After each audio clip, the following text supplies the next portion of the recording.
kulanti wacan oo wanaagsan daawadayaal ahaantiina meel walba joogtaan waxaan leenahay ku soo dhawaada barnaamijkii faaqidaada ciyaaraha Ramadan Kareem saaxiibayaal meel walba joogtaan waxaan leenahay Ramadan Kareem dhamaantiinaba ku sooma si nabadgelyo ah Ramadaankiisana eebahanaga dhigo kuwa si nabada ku wada gaara soonka insha Allah wabidnillaahi Kareem kulanti wacan oo wanaagsan daawadayaal waxaanu markaas ku bilaabi doonaa barnaamijkeena faaqidaada ciyaaraha oo ayaantan aanu saxada ka maqnaa laakiin waan ka raali gareynayaa oo waxaan kaga raali gareynayaa xaalado caafimaad dartood oo aan markaas kaga maqnaa iyo waliba arrimo kale intuu gooni aha aad baad u mahadsantiin asxaabteeda qiimaha badan waxa markaas ku hormari doonaa caawa oo championka la ciyaaray sidoo kale into waxa jiro kulamo kale oo championka habeen dambe la ciyaari doono oo ay aad u adag yihiin sida PSG iyo waliba kooxda Liverpool oo ay markaas ciyaari doonaan Barcelona iyo Benfica Inter Milan iyo Feyenoord iyo waliba sidoo kale into kulamo kale dhowr ah oo ayaguna markaas soo socda hadii way baydmo insha Allah laakiin kulamadii caawa la ciyaaray ayaa markaas waxay ahaayeen kuwa fariin cad la isku diray oo markaas leeyahay waa kaasaye maxaad iga qaadi kartaa Arsenal ayaa markaas waxa ay u muuqataaba gabi ahaanba inay quarter finalka ay markaas 16 markaas ay ka soo gudubtay haddaba Arsenal hadii ay markaas ka soo gudubto 16 ayaa markaas la isdhahayay maxaa markaas ay qabsan doontaa sidee markaas u ciyaari doontaa ma ka soo gudbi doontaa taageerayaasha iyo waliba dadweynaha falaqeeya ciyaaraha ayaa markaas fikrado kala duwan markaas ka soo muujinaya laakiin caawa waxa ay cadeysay Arsenal inay mar horeba lugtii ugu horeysay ay ka soo gudubtay lugta dambana hadii xataa goolo laga dhaliyo hadii xitaa ay eber ku soo dhamaato 2-0 3-0 hadii ku dhamaato oo most way ay soo badisay oo banaanka ay taala sababtoo ah waxa looga baahan yahay 6-0 oo tusaale ahaan 7-1 waaye 6 gool oo nadiif ah ay markaas haysataa marka PSV waxay ku badin kartaa oo kaliya waa 7 gool iyo eber suuragal ma noqon kartaa waa marka gal ma noqon kartaa 7 gool iyo eber ama 6 gool hadii ay keensato waxay noqon lahayd markaas barbaro oo 6 iyo eber Arsenal markii 6 laga dhaliyo suurtagal ma ku noqonaysaa in ayadu ay wax markaas dhali weedo suurtagal ma ku noqon kartaa marka in Arsenal 6 laga dhaliyo ayadana ay PSV ay 6 dhaliso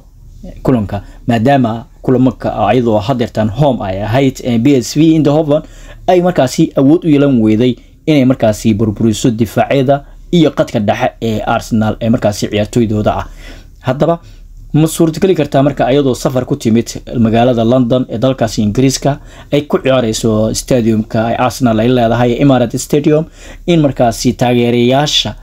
faraha badan ee heesta Arsenal markaas u daarto haddana muusikii championka loogu sii daray in yani ay PSV meeshas gool ku keento in aad u adag tahay way dhalin kartaa gool laakiin 7-0 ma dhalin karto ama 6-0 waxay kaliya ku soo bixi kartaa 6-0 oo markaas ay extra time ciyaartu noqon karto oo markaas gool ay halkan sameysatay ee ku dhashatay iyo markaas 6 gool oo eber halkaas ku keentay 7-1 markaas waxay noqonaysaa 7 gool ee noqonaysaa iyo 7 mafahantaday markaas 7-7 aggregate-ka ama isku aadka isku celinta goolasha 7-7 ay noqonaysaa marka 7 Arsenal ay dhashatay oo halkaana away ay ku soo dhalisay iyo 6 ay home ku dhalisay PSV Eindhoven iyo halkii ay gurigeeda ku soo dhalisay markii la isku daro 7 gool ay noqonaysaa Arsenal 7 soo dhashatay meeshaas waxa markaas imaanayo 7-7 ay noqonaysaa ciyaarta extra time in lagu daro oo 30 daqiiqo extra ay wada aadaan labada kooxood ay suurtagal u noqonaysaa laakiin suurtagal ma noqon karto taasi waxa markaas cadeeyaba Michael Arteta iyo jamaahirtiisa waxay markaas wada sheegeen inay go'aansadeen inay banaanka yaalaan 16 kan ay ka soo wada baxeen ay ka soo gudbeen kulankan dambana ilmo yar xataa hadii la dheelsiyo aysan awood u yeelan kareen PSV markaas ay dhaliso goolasha tiradaasi la eg marka waa ciyaar aad markaas resultigeeda ama natiijadeeda la wada sugayay Arsenal ma awoodi doontaa ayadoo bila striker ah bila nooba ah bila gool dhaliyaha ma awoodi karaan inay championka ka soo baxaan habeen hore ay ahayd shirka jaraa'id oo qabanayay Arteta inuu ku sheegay in ayagu ay suulashooda ku istaagi doonaan ama cagahooda ay ku istaagi doonaan haddii ay suurtagal u noqoto kooxda sababtoo ah waa ay survive garaynayaan dhibaato fara badan ayay ku jiraan bila striker yihiin waxa haddana sii yihiin afka hore ciyaartooyda ka dhisha saddexda afka hore oo dhan ka wada dhaawacan sida Martinelli Saka way dhaawacan yahay waa ninka la yiraahdo Kai Havertz oo 9 ku dheelay 9 ka dheelay iyo waliba Gabriel Jesus oo asna 9 ahaa labadii backup isku ahayba oo dhaawacan yihiin Martinelli iyo Bukayo Saka oo kooxda looga cabsoo jirayna way dhaawacan yihiin laakiin waxa la isleeyahay Atletico Madrid iyo Real Madrid ayaa ciyaarta aad ku adkayd haddii ay Atletico Madrid hadda waxa looga soo badshay guriga Real Bernabeu ay ku soo badeen 2-1 oo ciyaar aad iyo aad xamaasad u lahayd ay ahayd ciyaarta la dheelay ciyaar aad iyo aad qiimo u lahayd ay ahayd waxa markaasi la muujiyay ma Real Madrid ay muujisay awoodeeda ay markaasi championka iyo khibradda ay championka u lahayd inkastoo Bellingham oo ka maqnaa kulankaas oo ka ganaax jaalaha oo kaga maqnaa oo laba jaalo isku xigta oo laba kulan isku xigta jaalaha oo qaatay waa uu misgareeyay kulankii caawa Atletico Madrid laakiin suurtagal ay u noqonaysaa kulanka soo socda inuu dheelo hadii uusan dhaawac ama dhibaato kale intay soo gaarin waa available ay u tahay waa u suurtagal inuu markaasi ciyaaro oo diyaar ay u noqon karaa kulankaas inuu ciyaaro Bellingham laakiin Atletico Madrid ma laga yaabaa in Real ay qaraac geliso ma laga yaabaa in ciyaarta dambe ama Atletico soo baxdo ama ay Real soo baxdo hadii Real iyo Atletico midkood oo soo baxo waxay si toos ah ugu dhici doonaan kooxda Arsenal oo banaanka mar horeba timidba oo 16 mar hore ka soo gudubtay waxay tiray way taagan tahay labadiina midkii soo baxaan madaxa iskugu dhifanaya oo labadiisa ayaa isku dhacayna marka Real ba soo bixi doonto ma Atletico ba soo bixi doonta Real hadda maanta natiijo oo positive ah ay wadataa laakiin Atletico natiijadaas positive ka ah ama natiijadaasi muuqata ee Real ay leedahay ma laga yaabaa in hal iyo ever inay ku xirato ay qam ku siiso ama 2-1 inay ciyaartaas hadana ku dhamaato extra time la aado extra time hadii la aado xaalka sida uu hadda yahay uu iska bedelayaa xaalad kaleento ay markaasi noqonaysaa oo aad u adag marka Real Madrid hadii ay soo baxdo Arsenal u soo baxdo suurtagal ma noqonaysaa 19 sano ka hor ciyaarta isaga hor yimaadeen Arsenal iyo Real Madrid oo championka ee Arsenal ay reebtay labada kulankii hore Highbury iskugu yimid garoonka ay ku dheelaysay Arsenal Highbury ku dheelaysay ay eber ku dhamaatay markii ay yimaadeenna Newcastle ama Bernabeu ay dhahe Bernabeu markii la yimidna hal iyo eber Thierry Henry oo ka dhaliyay taana ay suurtagal u noqotay in Arsenal ay quarter final halkaas kaga ugu soo gudbaan oo semi final halkaas ay kaga soo gudbaan ay markaasi ay Arsenal markaasi final ay tagto ayagoo waliba markaasi isla soo dheeleen semi finalka iskala soo dheeleen kooxda andhehe Villarreal oo markaasi Requelma oo gool rigora ah ama rigora ama markaasi oo ay cuniyay oo ay Lehmann ka qabtay sida awoodeedna suuragal ku noqotay in markaasi finalka uu soo gudbaan ayaga Barcelona isku yimaadaan Barcelona gool looga hormarsaday inkastoo ay Arsenal markaasi red card ay qaadatay oo Lehmann oo lugta ka qabtay waliba banaanka oo kaga qabtay lugaha nick la yiraahdo Samuel Eto'o kadibna red card la siiyay ay macalinka oo markaasi oo baxshay mid kamid ah saddexdii afka hore kaga dheelaysay oo Roberto Pires oo siibay walow ciyaartaas mar hore ay dili kareen kooxda Arsenal laakiin hal iyo eber 28 daqiiqo markay mareysay madax kubad set biska kaga timid oo koorna ka timid oo madax kaga dhaliyay ninkii la yiraahdo Sot Campbell oo Sot Campbell markii oo gooshaasi dhaliyay 72 daqiiqo markay mareysay Cesc Fabregas la siibay waxaana la keenay ninkii la yiraahdo Flamini halkaasi marka ciyaartu ay Arteta ma ninkii la yiraahdo adhehe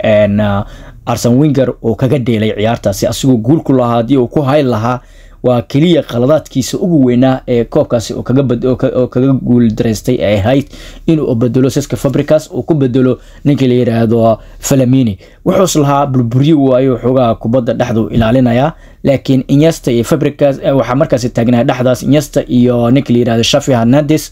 oo qadka si toos ah markaas ula wareegay kooxda Arsenal oo ay u suura gashay inay markaasi ay goosha bareejeeyaan isla markiinaba ay markaa ka dhaliyaan guushaha Samuel Eto'o u saariyay isla markaana oo halka uu ku ooyay celebration uu ku sameeyay ku dabaaldegay kooxda asigoo waliba ooynayo oo dareemayo championka inuu qaaday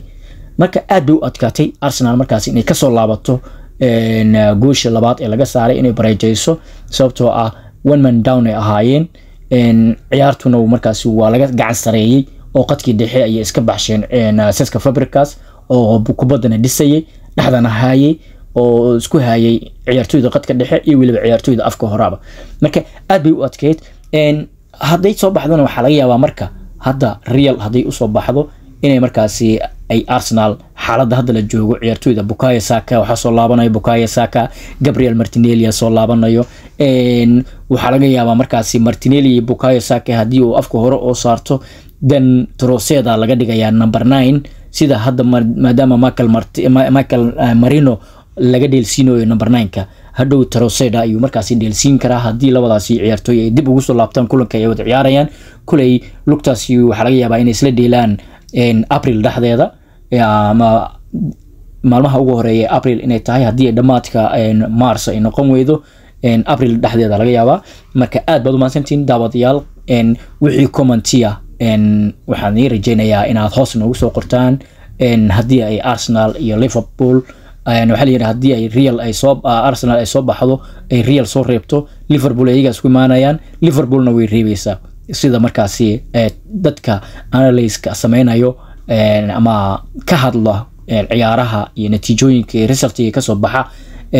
waxay leeyihiin sida ay markaas u muuqata laakiin hadii ay Arsenal ay ka soo baxdo Real Madrid ama Athletic Madrid qofkii soo baxa ayagu waxa isku dhici doonaan PSG iyo Liverpool labadooda kii soo baxo ay waxa markaas ku dhici doonaan ayagana Club Brugge iyo Aston Villa kii soo baxa markay labadooda isku soo dhacaan kii ka soo baxo marka ayaa marka waxay isku dhici doonaan Arsenal iyo Real ama Arsenal iyo Athletic Madrid kii soo baxo ay markaas ayaguna isku dhici doonaan gruubyadaas aad baad u mahadsantihiin asxaabtayda qiimaha iyo qaayaha inaga mudan tan iyo inta dib ugu kulmi doono kulmadeena xiga iyo wararkeena xiga waxa idin leeyahay saaxiibkiin Barrio assalaamu calaykum wa rahmatullaahi ta'ala wa barakaatuh Ramadan Kareem